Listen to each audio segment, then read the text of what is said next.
Pasamos, pasamos también al segundo ponente, que es Daniel Álvarez, académico de la Facultad de Derecho de la Universidad de Chile. Él es abogado, eh, tiene, estuvo a cargo de la elaboración y aprobación de la Política Nacional de Ciberseguridad y también de la política de ciberdefensa en Chile, con mucha experiencia en esta materia, y nos trae una ponencia del estatus de la ciberseguridad y protección. Hola Daniel, un gusto verte. Muchas gracias, Eduardo. Hola, senador. Buenos días a todos. Gracias por la invitación a participar de esta actividad. Yo quiero compartir algunas ideas con ustedes en el contexto de la pregunta que me hicieron, cómo estamos en el estándar regulatorio. Algunas cosas ya han sido mencionadas por Eduardo y otras también por el senador Kenneth. Así que sobre esos puntos yo quizás voy a ahondar un poco más para entrar con un poco más de detalle. Me presento, soy Daniel Álvarez, soy abogado, y es raro que un abogado esté hablando de temas de ciberseguridad, pero llevo trabajando más de 20 años en regulación de tecnología, y como señala Eduardo, fui el secretario ejecutivo del Comité Interministerial de Ciberseguridad en el gobierno de la presidenta Bachelet. Soy académico en la Facultad de Derecho de la Universidad de Chile y además hago consultorías en temas de gobernanza, de ciberseguridad desde el punto de vista de las personas. Como señala Eduardo, creemos que ahí hay un foco muy importante sobre el cual hay que poner atención cuando uno ya ha desplegado esfuerzos significativos en materia de ciberseguridad organizacional. ¿En qué está la regulación en Chile? Bueno, es una pregunta que requiere un poquito de contexto. Me voy a pisar acá un poco los talones con la presentación del senador, pero creo que es posible ampliar un poco la mirada. Cuando nosotros hablamos de ciberseguridad, tenemos que entender que hay 4 componentes de un diagnóstico bastante importante tenerlos presentes siempre, nunca olvidarlo. Primero, nosotros tenemos, y dentro de América Latina, somos uno de los países que hace un uso intensivo de tecnologías digitales profundo. Y la pandemia lo que vino a hacer es acelerar ese proceso de transformación digital, y buena parte hoy día de nuestros procesos críticos, pero también nuestros procesos ordinarios, se realizan mediante el uso de tecnologías digitales. El segundo elemento que hay que tener presente, y quizás para ustedes esto va a ser bastante relevante, o está comenzando a ser bastante relevante, es que estamos utilizando tecnologías emergentes. Ya no solamente estamos hablando de computadores conectados a redes, hoy día estamos hablando de todo tipo de dispositivos, desde la Internet de las cosas hasta los dispositivos de Internet industrial, que se están integrando a sistemas que tradicionalmente no estaban conectados a la red. Y esto implica necesariamente una revisión bien exhaustiva respecto a cómo nosotros estamos incorporando tecnologías digitales en espacios tradicionalmente industriales. Y ahí el temor que existe es que la premura por digitalizar implique necesariamente un descuido de la capa de seguridad, que es algo que ya nos pasó. Cuando nosotros digitalizamos el Estado chileno hace 20 años atrás, cuando comenzamos a digitalizarlo, la premura era digitalizar y la pregunta por seguridad era una pregunta que en muchos casos no se hacía. Esto nos ha llevado a un escenario donde tenemos un incremento de la amenaza. Siempre hablamos, o sea, estamos acostumbrados a hablar de esto de manera teórica, pero en Chile nosotros hemos tenido ataques a la infraestructura crítica. Tuvimos ataques a la infraestructura sanitaria hace varios años atrás. Una persona se dedicó a jugar con el manejo de las esclusas de agua potable de una sanitaria en el país. Lo hizo simplemente para demostrar que eran vulnerables. No cometió ninguna acción que pusiera en riesgo el sistema, pero demostró de que nuestro sistema de gestión de agua potable en alguna de las ciudades más importantes del país era vulnerable. Pero también estamos viendo de manera muy clara que tenemos un nivel de sofisticación en los ataques mucho más alto. Y esto es una tendencia mundial, lo que está pasando con los ataques de ransomware en distintas partes del mundo, lo que le pasó a Pipeline, al caso del gasoducto que mencionó el senador Pugh. Efectivamente es un tipo de modalidad de ataques informáticos que se está extendiendo, y que en el caso de Chile las estadísticas muestran que crecen de manera constante y permanente. Y esto es transversal, no es solo un sector de la economía. Y por último, el cuarto elemento del diagnóstico que a mí me gusta compartir con ustedes es que todo esto se da en un contexto. Tenemos debilidades organizacionales, tenemos debilidades técnicas y también tenemos debilidades humanas. Y quiero referirme a ello en unos segundos. La pregunta entonces que tenemos que formularnos es cómo nos hacemos cargo de estos desafíos, cómo nos hacemos cargo de este diagnóstico de estos cuatro elementos? Y la respuesta es multidimensional, en el sentido de que yo no puedo confiar únicamente, por ejemplo, en la dimensión técnica. ¿Qué es lo que nos dice la experiencia? Si yo confío únicamente en la dimensión técnica, voy a mantener o la posibilidad de incrementar mis niveles de madurez y ciberseguridad van a atacar solo uno de los factores que inciden en la conversación. Yo puedo tener una organización con los muros perimetrales más altos, con una guardia armada 24/7 altamente reactiva. Puedo tener el mejor firewall del mundo, el mejor gestor de incidentes, el mejor SIEM, pero si permito que mis usuarios reciclen las claves, nada de eso va a importar. Por lo tanto, hoy día uno de los desafíos que tenemos es comprender que la ciberseguridad requiere una respuesta multidimensional y quiero identificar cuáles son esos niveles. Primero, necesitamos políticas y estrategias. Y buena parte de lo que ha hecho el SIGRE en el sector eléctrico da cuenta de pensar el sector estratégicamente y diseñar un plan para hacerse cargo de la dimensión de ciberseguridad en todo el sector. Y eso es un gran avance y hay que decirlo, son pocos los sectores en el país que han desplegado este nivel de esfuerzo. A nivel nacional nosotros contamos con una política nacional de ciberseguridad y contamos con algunas acciones estratégicas para efectos de cumplir con ese horizonte de resultados esperados que se fijaron en el año 2017. Segundo, y sobre esto voy a pronunciarme un poco más adelante con más detalle, necesitamos normas legales, nacionales e internacionales. Necesitamos, como decía el senador Piu, necesitamos reglas que fijen la forma en que vamos a actuar, cómo vamos a reaccionar. Tercero, colaboración. Y acá no es solo colaboración entre las instituciones, entre las empresas, entre el sector público y el sector privado. Esto también es colaboración internacional. Una de las experiencias que se ha sacado a propósito de los incidentes que sufrieron los bancos en el 2018, ¿se acuerdan? Banco de Chile, luego Consorcio y hace el año pasado Banco Estado, es que la colaboración entre instituciones del mismo sector a nivel nacional es buena, pero es mucho más deseable que esa colaboración también sea internacional. Porque el caso del Banco de Chile fue paradigmático. El mismo ataque que ellos recibieron habían sido víctimas un par de bancos mexicanos un par de semanas antes. Bueno, entonces son cuestiones que suceden escalonadamente en la región. Por lo tanto, la colaboración interinstitucional, interorganizacional e internacional es clave. Cuarto, normas organizacionales. Bueno, básicamente lo que presentó Eduardo, normas en el nivel planificación, en el nivel estratégico, en el nivel práctico, en el nivel técnico. Mientras más reglado tenga un asunto, menor es el ámbito de discrecionalidad que va a tener un operador al momento, o un directivo al momento de tomar una decisión en caso de un ciberataque. Y en esto hay harta experiencia comparada, y tal como señalaba el senador Piu, al menos tenemos dos grandes marcos de referencia, el marco europeo o el marco norteamericano, y ahí hay varias prácticas y varios conjuntos de normas que nos pueden servir para orientar los esfuerzos en este sentido. Y por último, desarrollo de capacidades. Y aquí me quiero detener un segundito antes de entrar en lo regulatorio. Cuando nosotros hablamos de capacidades, tradicionalmente esto se ha entendido, y hay mucha evidencia de esto, en el caso de Chile, pero también a nivel mundial, de que nos hemos centrado en el aspecto verde que ustedes ven al medio, la dimensión técnica. Si ustedes, y esto es un defecto, a ver, fue una ventaja durante largo tiempo, pero hoy día es un defecto. Cuando una organización compleja descansa su estrategia de ciberseguridad o las capacidades que desarrolla en materia de ciberseguridad en la dimensión técnica, está abordando una sola de las dimensiones del problema. Cuando ustedes les digan, no, es que hoy día logramos tener una capa física de protección de activos de la información o de componentes de mi red y sistema, digan bien, pero ¿dónde están las otras dimensiones? ¿Dónde están las campañas de concienciación? ¿Dónde están las campañas de buenas prácticas? ¿Dónde están las iniciativas de higiene digital? ¿Dónde están los diagnósticos que le hemos hecho a nuestro personal para saber cómo está? Lo mismo, podemos preguntar, bueno, si tenemos la capa técnica resuelta con una buena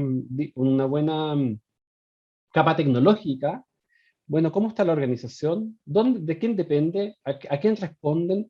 ¿Dónde está situado, por ejemplo, un oficial de ciberseguridad en una organización compleja? ¿Depende del jefe de TI, del gerente de TI? Uno de los problemas que se detectó, y esto se puede comentar públicamente porque ya ha sido divulgado varias veces, es que en el caso del Banco de Chile, las alertas, existieron alertas previas de debilidades, pero esas alertas fueron emitidas por una organización que dependía, que tenía que resolverlas, era un superior jerárquico.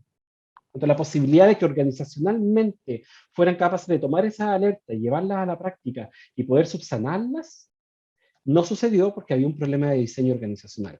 Y esta es una cuestión clave en el caso de las infraestructuras críticas.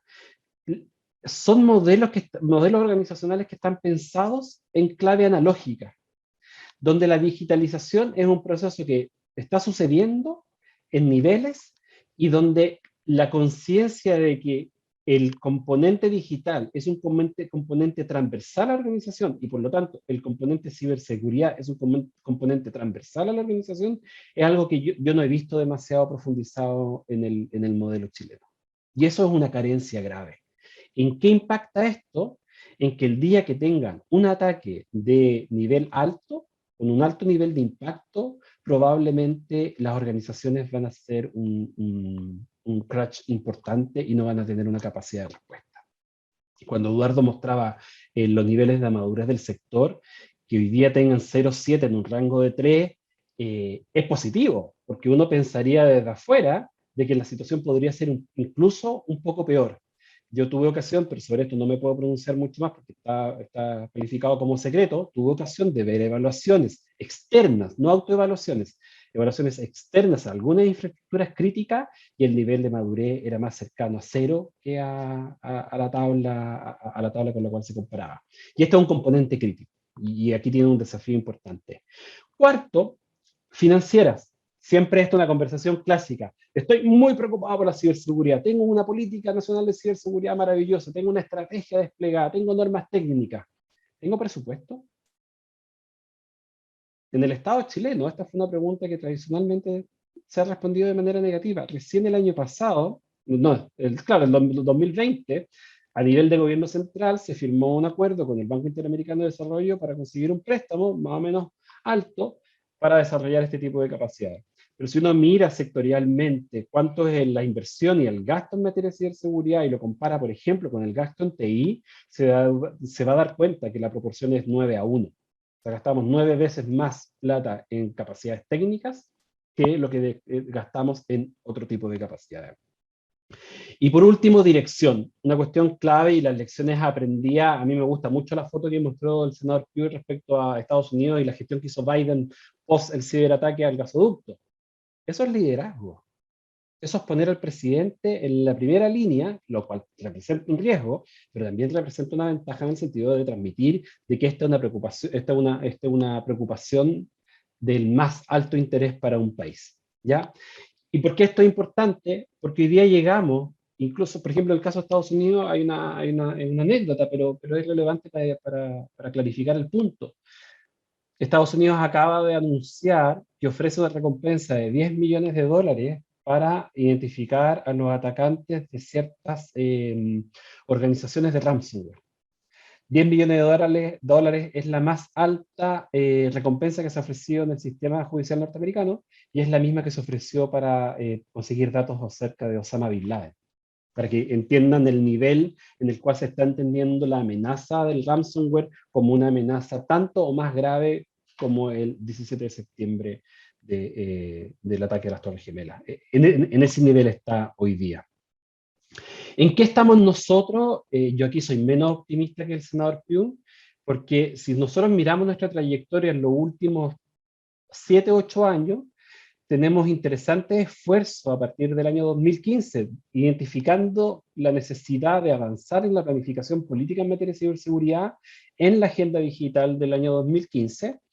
Ese mismo año se crea por primera vez en nuestra historia el Comité Interministerial de Ciberseguridad, cuyo principal resultado, cuyo principal producto fue la elaboración de la Política Nacional de Ciberseguridad. En ese contexto nos conocimos con el senador Pugh, quien era un ciudadano interesado en estos temas, que participó en los procesos de discusión pública de la política e incluso aportó elementos que fueron considerados en la versión final. Y luego nosotros tuvimos la política de ciberdefensa, que es uno de los instrumentos que existe para uno de los sectores más relevantes de nuestro país, que es la seguridad nacional y la seguridad exterior. Pero de ahí en más, si uno quisiera hacer una evaluación, ya habiendo transcurrido 4 años desde que se aprobó la Política Nacional de Ciberseguridad y desde que hubo el cambio de gobierno, es que nosotros avanzamos fuertemente en la capa técnica, y aquí yo tengo que hacer un reconocimiento público a la labor que realizó Carlos Landero y Caterina Canales, quienes dejaron hace unos días de cumplir los roles que tenían en el Ministerio del Interior a cargo del CECIR nacional. Fuimos capaces de desarrollar una capacidad técnica de alto nivel. No la suficiente, por supuesto, pero hubo un esfuerzo importante. Pero si nosotros vemos la gestión política en materia de ciberseguridad, veamos lo que sucedió. En el 2018 tuvimos el primer delegado presidencial en ciberseguridad a propósito de los incidentes en los bancos. Ese mismo año se dictó un instructivo presidencial para normar las cosas que los organismos públicos tenían que hacer en materia de ciberseguridad. En el 2019 se aceleró la discusión de algunos proyectos de ley, que los veremos con cierto detalle. Luego, en el 2019, se nombró el segundo delegado presidencial, que, hay que decirlo, pasó sin mucha pena ni gloria. En el 2020 se modificó la integración del Comité Interministerial de Ciberseguridad y en el 2021 seguimos hablando de proyectos en elaboración. ¿Por qué les menciono esto? Porque hoy día, si ustedes miran la trayectoria del debate en los últimos 4 años, avanzamos mucho en lo técnico, pero avanzamos muy poco en la planificación estratégica del país. Y esto se da cuenta, por ejemplo, con los proyectos de ley que están en discusión en el Congreso. Tal como mencionaba el senador Piu, nosotros tenemos al menos 3 iniciativas legales que tienen que ver con ciberseguridad que están actualmente en discusión en el Congreso, que son el proyecto de ley de delitos informáticos, el proyecto de ley sobre datos personales, y recientemente el presidente Piñera ingresó el proyecto de ley que crea el Ministerio de Seguridad Pública. Y si nosotros analizamos el detalle de estos proyectos de ley, efectivamente el proyecto sobre delito informático es el que está más avanzado, está en 4º trámite constitucional, en la comisión mixta, y todos esperamos que salga, ojalá, dentro de este gobierno, de manera tal de saldar una deuda histórica que tenemos con la regulación de los delitos informáticos en Chile.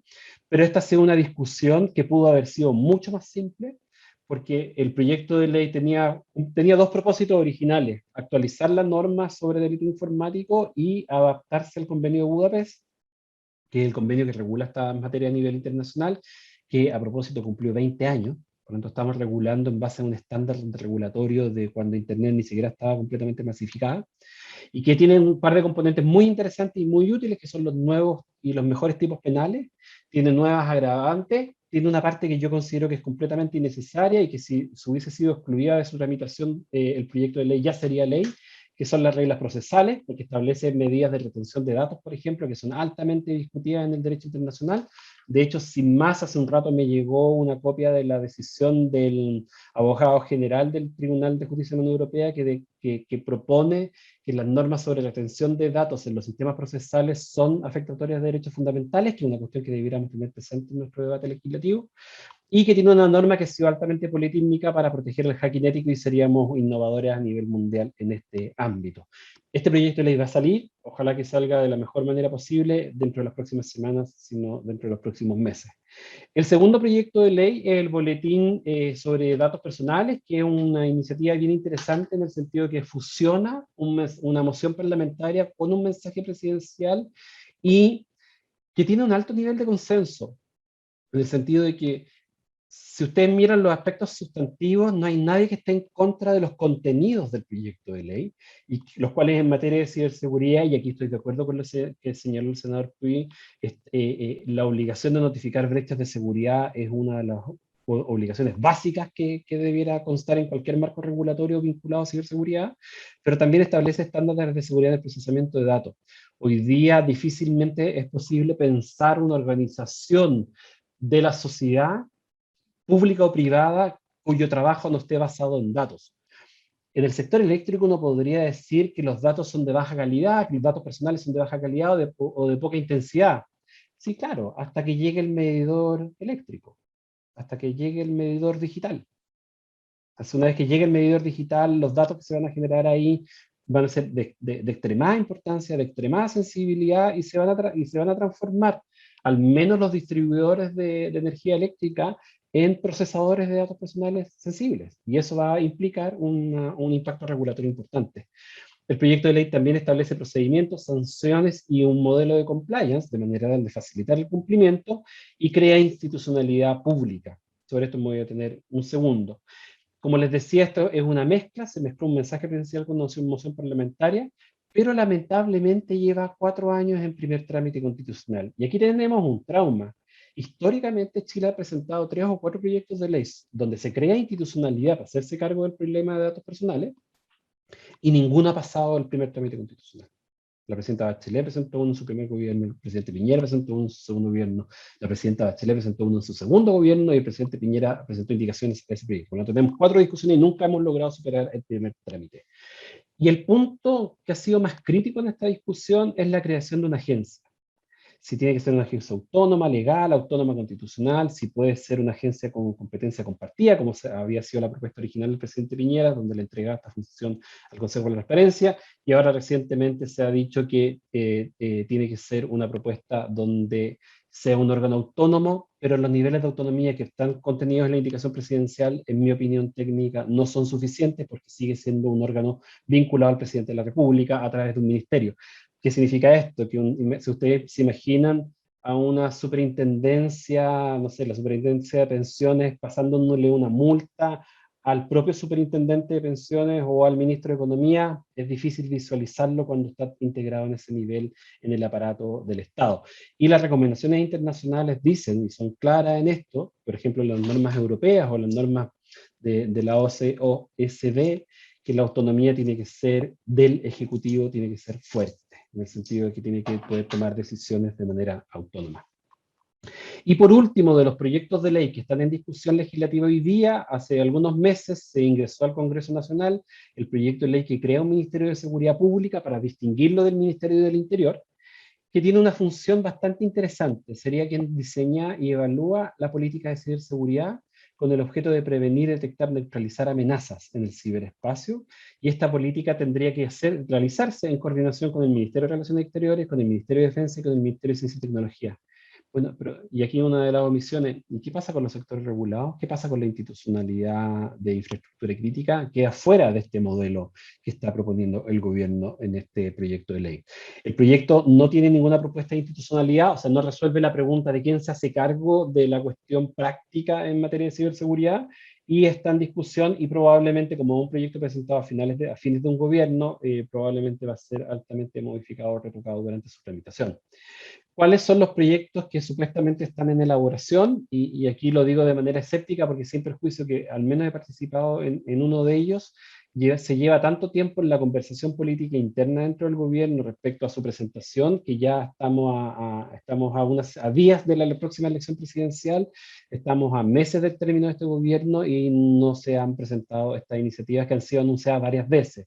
El primero, y en mi opinión el más importante, es el proyecto de ley marco sobre ciberseguridad, que determinaría las condiciones generales mediante las cuales el gobierno y el país debería hacerse cargo de la dimensión de ciberseguridad, tanto en el sector público como en el sector privado, y es un proyecto altamente anhelado. Esto es una de las cuestiones, una de nuestras máximas necesidades. Segundo, se ha anunciado un proyecto de ley sobre infraestructura crítica para sistemas de información, hasta donde entiendo, y aquí el senador Pío me imagino que maneja más información, se habría integrado al proyecto de ley marco, yo lo desconozco. Y por último, se anunció, un ministro de Hacienda hace varios años atrás, anunció un proyecto de ley para el mercado financiero. Asumo que ese proyecto de ley no va a ser presentado. ¿Cuáles son los desafíos para los próximos años? Bueno, yo creo, y aquí estoy de acuerdo con el senador Pugh, necesitamos una respuesta institucional, necesitamos institucionalidad en ciberseguridad, pero yo creo que llegó el momento de empezar a pensar en modelos alternativos. Yo creo que, a diferencia del mapa organizacional que presentaba el senador Pugh, yo creo que estamos en condiciones de pensar en una futura agencia autónoma, ojalá autónoma constitucional, de protección de datos y ciberseguridad, con 2 grandes áreas internas. Porque así no duplicamos esfuerzos estatales, no duplicamos costos fiscales, que son tremendamente importantes, y además damos una aproximación holística al tema. Hoy día es muy difícil pensar un sector que tenga un alto requerimiento de protección de sus activos de la información o de su infraestructura crítica de la información que no gestione datos. Al revés, son excepcionales. El sector portuario podría eventualmente ser, pero en los otros sectores, como la digitalización, está entrando en capas profundas. Podemos pensar que hay una integración entre las necesidades de la política pública, en el plano de la protección de datos personales, junto con las necesidades de protección de la ciberseguridad en el país. Y yo creo que puede ser un modelo interesante de pensar. Si uno mira, y con esto termino, si uno mira la discusión en el contexto presidencial, uno puede darse cuenta de dos realidades. Para 3 candidatos, la ciberseguridad no es un tema, no se menciona nunca en el programa. Y para otros 3 candidatos, la ciberseguridad sí es un tema y está con más o menos nivel de desarrollo en sus respectivos textos de propuestas presidenciales. Y lo que a mí me tranquiliza es que existe cierto nivel de consenso respecto a la necesidad de mantener la política nacional de ciberseguridad, actualizarla, porque le toca actualización de hecho el próximo año, y en la necesidad de crear institucionalidad, donde hay disenso en la forma de llevar a la práctica esos consensos. Por lo tanto, en lo que en lo que les toca a ustedes, yo creo que el camino que han recorrido en los últimos años a partir del desarrollo de instrumentos técnicos para la gestión del sector eléctrico en materia de ciberseguridad es un camino correcto y como señalaba Eduardo, tenemos que avanzar hacia la creación de un CECIR sectorial. Cuando se crea el CECIR pasa algo bien virtuoso, que se genera un medio ambiente en el cual empezamos a hablar de ciberseguridad, porque tenemos a alguien a cargo. Y yo creo que eso es tremendamente importante y tremendamente valioso. Muchas gracias y quedo disponible para preguntas. Ahí les dejo compartido mi correo electrónico por si alguien además necesita hacer preguntas de manera más privada. Muchas gracias, Eduardo. Muchas gracias, Daniel. La verdad que muy interesante, junto con lo que hablaba el senador Kenneth, esta mirada que tienen ustedes, una mirada más de infraestructura crítica, más de reglamentación, más de leyes, normativas, no, de alguna forma nos encumbran a que esto que estamos viendo en el sector eléctrico va apalancado con un lineamiento a nivel gubernamental y a nivel también en el Congreso, de que tenemos que ir caminando hacia una protección que nos dé quizá una estabilidad y una seguridad en materia de servicios básicos a proteger. El tema del sector eléctrico no es algo trivial, o sea, a futuro van a haber ciudades inteligentes, vamos a empezar a avanzar en ciudades tecnológicas, y la base de la ciudad inteligente, una por un lado, la base de las telecomunicaciones, pero la otra base la pone el Smart Grid, y en esa base el Smart Grid tiene que ir con mucha seguridad. Quizá una de las preguntas que me llegan acá es que, y esto para que la respondan los dos, eh, ¿es necesario en Chile tener una política de infraestructuras críticas o basta con esta batería de reglamentación? Vemos que ya hicimos una política nacional de ciberseguridad, ahora hace poco sale una política nacional de inteligencia artificial, mucho relacionado con lo digital, pero ¿tenemos que tener en Chile una política de infraestructuras críticas o basta con la batería de leyes o reglamentaciones que ya tenemos en el Congreso y que ojalá salgan ya de aquí al próximo año? Una pregunta para ustedes, ¿no? Senador. Sí, bueno, muchas gracias, Eduardo. En general, las políticas tienen que ser de largo plazo, de Estado, trascender al gobierno de turno. Daniel Álvarez, que bueno, poder compartir nuevamente panel contigo, un saludo y que hayas mencionado eso, que trabajamos cuando todavía yo no era senador. Bueno, la política nacional de ciberseguridad es una política pública, trasciende a los gobiernos turnos, que se tiene que actualizar ahora. Pero lo que no podemos mezclar es las políticas con las estrategias. Las estrategias tienen que venir con las cosas a hacer, con los plazos, con los recursos, con las métricas. Entonces, los países tienen que tener dos elementos, políticas y estrategias. Fíjate que el tema de la infraestructura crítica es tan sensible, y esto es lo que el presidente Biden reconoce, que incluso ha dispuesto el mes de noviembre para ser el mes de las infraestructuras críticas, que yo creo que sí, que perfectamente lo podemos llevar a ese nivel para poder darle un tratamiento especial. Una política precisa puede enfocar, lo que es más importante, prioriza recursos. Y esto yo creo que esto es lo más valioso, porque aquí tienen que haber recursos del Estado, pero también recursos de los privados, y tenemos que entender que es en alianza público-privada. La forma en que tenemos nosotros nuestro sistema, con el 85% de la infraestructura crítica operada por privados, requiere de esto. Me gusta la propuesta, yo creo que se puede trabajar perfectamente.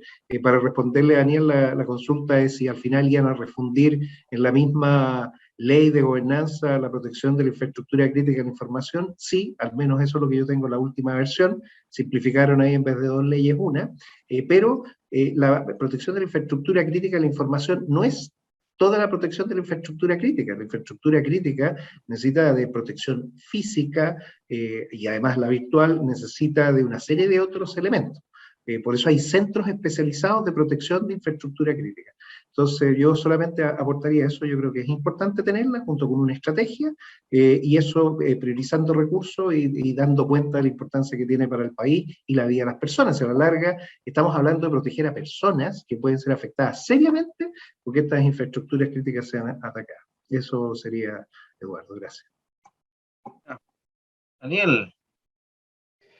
Sí, yo tiendo a estar de acuerdo con el senador en este punto, en el sentido de que una de las conversaciones que tuvimos en el 2015, cuando se estaba elaborando la Política Nacional de Ciberseguridad, es que si uno mira la experiencia comparada, nosotros hicimos el esfuerzo al revés.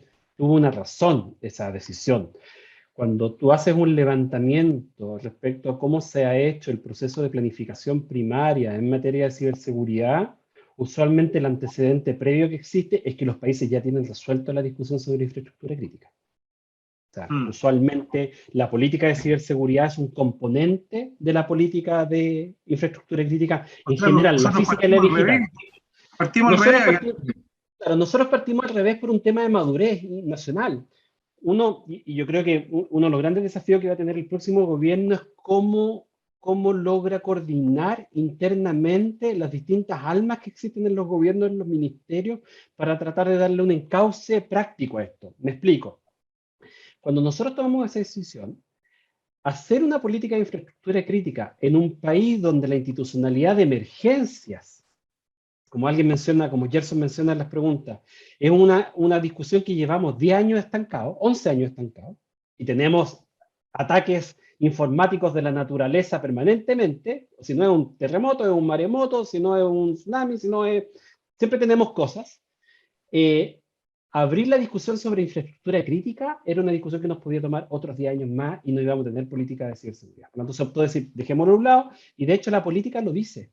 El país tiene que contar con una política nacional de infraestructura crítica. Y una de las cosas que a mí me habría gustado ver en los últimos años es decir, ok, teniendo claro que los ciber avanza por un lado, pero que la protección de infraestructura crítica requiere de un desarrollo profundo, estos años podrían haber sido utilizados para hacer el diagnóstico, para llegar a definir en un horizonte de tiempo que queremos llegar a cierto nivel al año 2030. Y la gran gracia de las políticas es que te permiten pensar de esa manera. Pasó con la política de ciberseguridad, pasó con la política de inteligencia artificial, va a pasar con la política digital. Lo que uno esperaría es que Chile tuviera una política también de infraestructura crítica como política de Estado, además, no como una mirada de un gobierno sobre el fenómeno. Sí. Interesante, bueno, en esa misma línea va la pregunta de Gerson, que dice, de ser definido un CECIR sectorial en el sector de energía, ¿cuál es el camino institucional hoy a seguir en virtud de atender un incidente de ciberseguridad? Efectivamente, hoy día, si hubiera un incidente de ciberseguridad, pongámonos en ese contexto, a nivel nacional, ¿quién sale? ¿La ONEMI? ¿Sale a hablar de este incidente de ciberseguridad, de un posible blackout? ¿Qué piensan ustedes? ¿Qué vamos a hacer ahí en el caso de un posible blackout a nivel eléctrico? Senador. Bueno, mira, la persona de más confianza que teníamos, ya lo mencionó Daniel Álvarez, Carlos Landero, junto a Caterina Canales, lamentablemente nos dejaron la semana pasada. Sí. Yo creo que ellos eran las personas más adecuadas para poder conducir estos procesos, dado que asumieron una doble responsabilidad. Ellos, recordemos, están a cargo del CECIR de gobierno, de la red de conectividad del Estado, que es una parte, es uno de los CECIR. No es el CECIR nacional, que es el que tiene la capacidad de poder tomar toda la información y determinar algo que es muy importante, la atribución del ataque.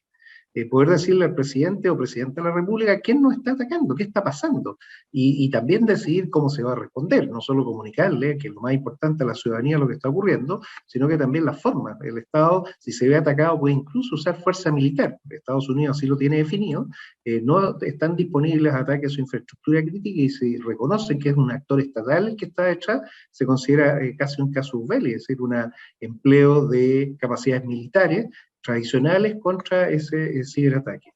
Ese es el dilema que tenemos que resolver, por eso es tan importante, como señalaba Daniel, la ley de gobernanza y ciberseguridad para dar las facultades a esta autoridad nacional. Es la que tiene que hacerse cargo, es la que tiene que ser el vocero, es la que tiene que recibir esta información. Cada uno aportará su parte, y la única forma de saber qué le está pasando al país es precisamente esa colaboración, esa capacidad que tienen para entregar información y así poder tomar las mejores decisiones. Por lo pronto, están los papeles, no tenemos a nadie, y también las personas que tenían el conocimiento y la experiencia ya no están. Estamos en una condición bastante más frágil que la semana pasada. Sí, sí. Daniel, ¿cuál es Yo creo que... tu diagnóstico? No, Es complicado a nivel de ciberseguridad y de gobernanza, parece. sí, o sea, yo lamento mucho que quedando solo 4 meses de gobierno, la gran capacidad que había generado el Estado de Chile en materia de ciberseguridad se vea desmantelada. O sea, yo de verdad lo encuentro dramático porque, sin perjuicio que no tuviéramos ley, en la práctica lo que estaba sucediendo es que el CECIR de gobierno estaba cumpliendo las veces de manera informal de un CECIR nacional, porque colaboraba, generaba convenios de colaboración con el sector público, el sector privado, y ante la ausencia de una institucionalidad formal estaban cumpliendo el rol, y eso es positivo. Pero dicho eso, yo creo que tenemos que poner el pie en el acelerador, en el sentido de ponernos de acuerdo lo más rápidamente posible respecto al modelo de gobernanza, porque no podemos esperar más. Tú decías, ¿qué pasa si hay un incidente? Bueno, incidentes hay todos los días, a cada rato. Lo que pasa es que muchas veces no nos enteramos porque las organizaciones no están dispuestas a compartirlo. Y ahí el segundo componente, más allá después de definir la organización, como la estructura orgánica que se debería hacer cargo de esto, el ítem número 2 es la obligación de notificar incidentes. Con multas, con sanciones, con garrote, con zanahoria, con todo. Porque si no, muchos tienen la tentación, y a mí en mi ejercicio profesional me ha tocado varias veces, tener que ir a convencer a un directivo de que lo que peor que puede hacer es quedarse callado. Y hoy día todavía tenemos esa tentación. Yo he escuchado a presidentes de banco decir, pasemos piola, porque la obligación de la CMF todavía es blanda, todavía no es tan... No, si podemos resolverlo. Y tú decís, no, porque probablemente es cuestión de días. A alguien se le salió un WhatsApp y salió. Por lo tanto, la orgánica es muy importante, y la orgánica tiene que ser vía ley, no hay una forma alternativa. Sí, no, bien. Si me permite, Eduardo, Sí, hacerme cargo de algo que también dijo Daniel, que es parte de lo que estamos hablando. Efectivamente, todas las autoridades de protección de datos están pidiendo más facultades, y probablemente las facultades sean ser parte del sistema de gobernanza de ciberseguridad. Entonces, lo que él señalaba de ahorrémonos dinero y saquemos una orgánica completa, puede ser perfectamente algo que sea parte de la discusión de la ley una vez que ingrese. Esto, dado que la visita que hicimos con la senadora Jimena Rincón, presidenta del Senado, tal como expliqué 2 semanas atrás, a la Agencia Española de Protección de Datos Personales, esto fue precisamente lo que nos dijeron ellos. Mire, nosotros necesitamos autonomía, necesitamos más capacidad, más atribuciones, necesitamos más parte técnica, tenemos que estar más en la tecnología.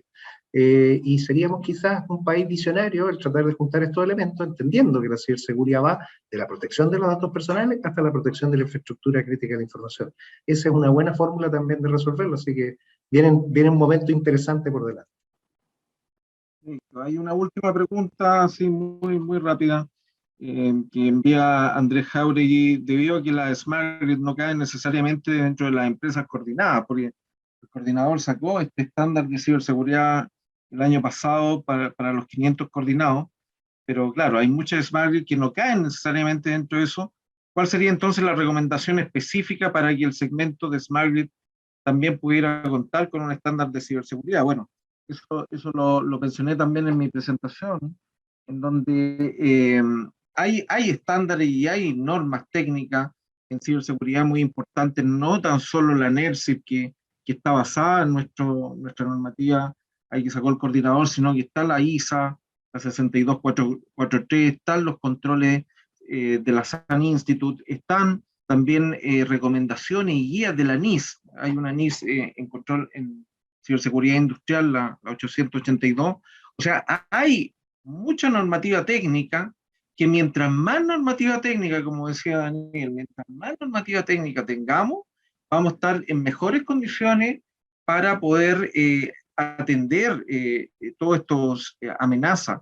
No hay que esperar una reglamentación, no hay que esperar una ley que le obligue a las empresas, sino que es parte del funcionamiento proteger las empresas que tienen y dan servicios básicos como la electricidad, de empezar a adquirir esta normativa, a dosar, adherirse al cumplimiento de esta normativa, solamente como mejores prácticas.